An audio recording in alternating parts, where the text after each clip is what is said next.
Oi, gente, e aqui estou com mais uma reflexão da madrugada. Eu não sei se você vai estar vendo esse vídeo de madrugada, mas eu estou gravando ele de madrugada. Então, gente, eu tava quase indo dormir, mas eu resolvi orar, falar com Deus. E quão bom é quando a gente decide isso, orar, falar com Deus. Isso é muito precioso. Esses momentos assim que a gente decide orar, falar com Deus. E que o Espírito Santo nos leva à oração. E enquanto eu orava, o Espírito Santo me fazia lembrar algumas coisas que ele já estava falando ao meu coração. Mas essa madrugada ele me fez lembrar e me tocou de maneira mais forte em relação a esse assunto. Eu tenho refletido esses últimos dias o quanto... Ai, gente, eu vou tentando chorar, porque eu já tô vendo assim se eu vou chorar mais. O quanto Deus é paciente com a gente.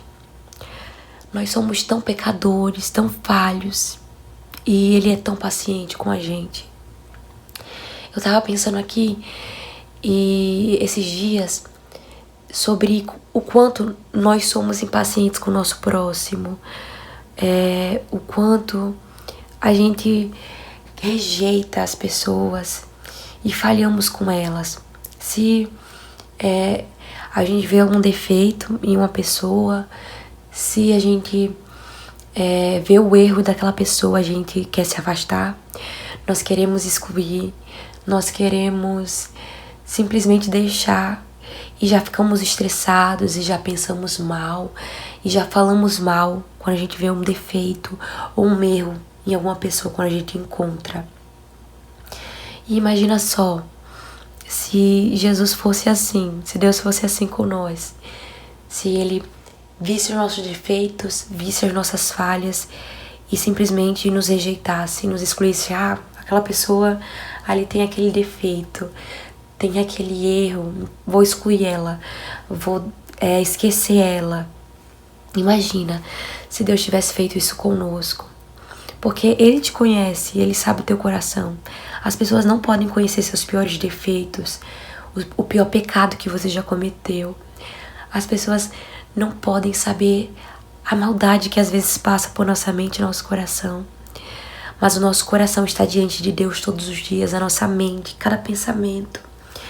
As nossas falhas do ontem, do hoje, do amanhã. Ele sabe tudo. Mas mesmo assim, Ele não nos deixa. Ai, gente, eu vou chorar, fico muito feliz de chorar. Mas Ele não nos esquece, Ele não nos esquece, Ele não nos exclui. Ele conhece cada uma das minhas falhas, cada um dos meus defeitos, mas Ele não me exclui. Ele conhece cada uma das minhas falhas, cada um dos meus defeitos, mas Ele não me rejeita. Ele conhece cada um das minhas falhas, cada um dos meus defeitos, mas Ele não se esquece de mim, Ele não me deixa. Ele sabe.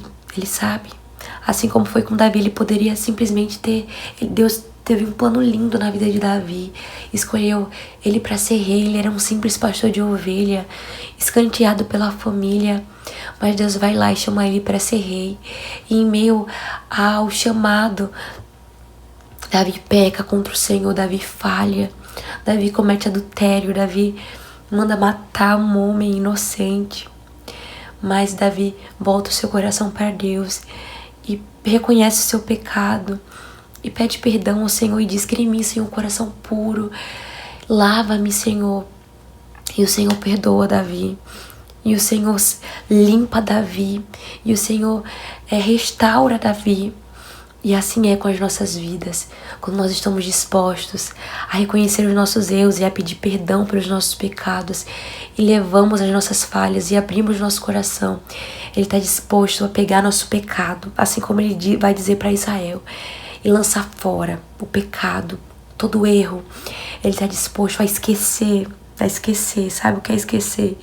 Ele está disposto só para nos amar de novo.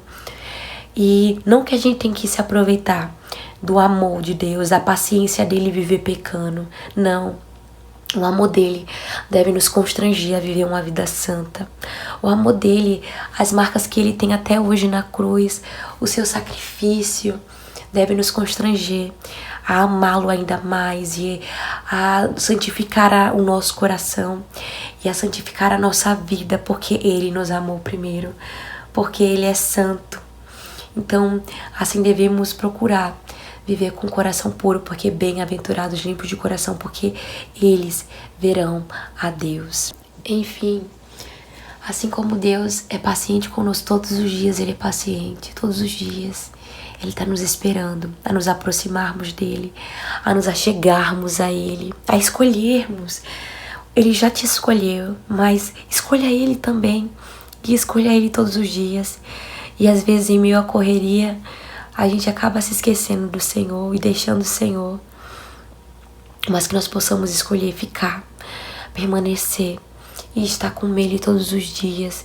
E não só viver no automático, mas não só sentir o dever de viver para Ele, não só sentir o dever de orar, não só sentir o dever de ser crente, não só sentir o dever de dar atenção para Ele, de ler a palavra, mas simplesmente querer estar com Ele, simplesmente querer viver para Ele, simplesmente querer falar com Ele, não sentir um dever, uma obrigação. É esse o verdadeiro evangelho, é esse o verdadeiro sentido de uma vida com Cristo.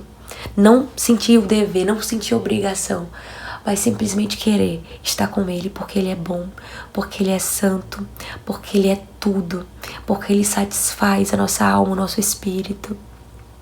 Só se sinta satisfeito quando você sentir isso. Não só querer, não só ter a obrigação, sentir a obrigação, o dever de estar com Ele, mas querer, ter fome, ter sede de Deus. Esse é o verdadeiro evangelho, ter fome, ter sede de Deus.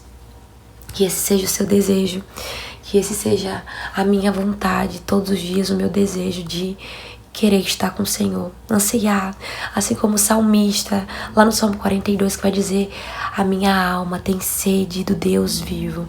Que esse seja o nosso anseio. E para finalizar, uma última reflexão, que nós também possamos ser mais pacientes com os nossos irmãos. Até passei por uma situação, falar sobre isso é uma resposta de Deus para mim, sobre a situação que eu passei recentemente. Que nós possamos ser pacientes com os nossos irmãos, ser paciente com o nosso próximo, não excluir eles por um defeito, por uma falha, por um erro, porque imagina se Deus tivesse feito isso com a gente, ter olhado para os nossos defeitos, para nossas falhas e ter nos excluído, ter feito isso com Adão e com Eva, através do pecado deles. Deus poderia ter rejeitado toda uma nação, todo um povo, toda a humanidade, mas Ele não fez isso. Ele deu mais uma chance. Então não rejeite as pessoas, não exclua as pessoas pelos seus erros, por suas falhas.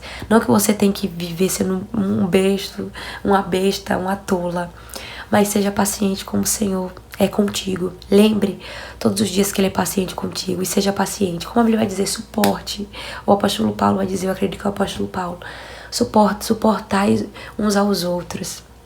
Que nós possamos suportar os defeitos, as falhas dos nossos irmãos, lembrando que nós também temos defeitos e falhas, e que Deus é paciente, e que Ele nos ensina, assim como uma criança, um pai ensina ao seu filho. Ele tem nos ensinado, tem nos aperfeiçoado até chegar ao céu. É assim a vida do cristão, Ele nos ensina, Ele nos aperfeiçoa até chegarmos ao céu e provarmos da completa santidade. Só no céu vamos provar da completa santidade, mas enquanto isso, que possamos ser pacientes com o nosso próximo, com o nosso irmão, lembrando que Deus também é paciente conosco, com os nossos defeitos, com as nossas falhas. Mas não aproveite disso para viver uma vida de erros e pecados, mas lembre da graça e procure viver uma vida que agrade a Ele, porque Ele é bom, porque Ele é paciente, porque Ele é o próprio amor. E é essa reflexão que eu tenho hoje, e eu já tô gravando pra não me esquecer. Que Deus abençoe vocês. Lembre, não sinta o dever de viver uma vida com Cristo, mas queira, deseje, tenha fome, tenha sede de viver uma vida com Cristo.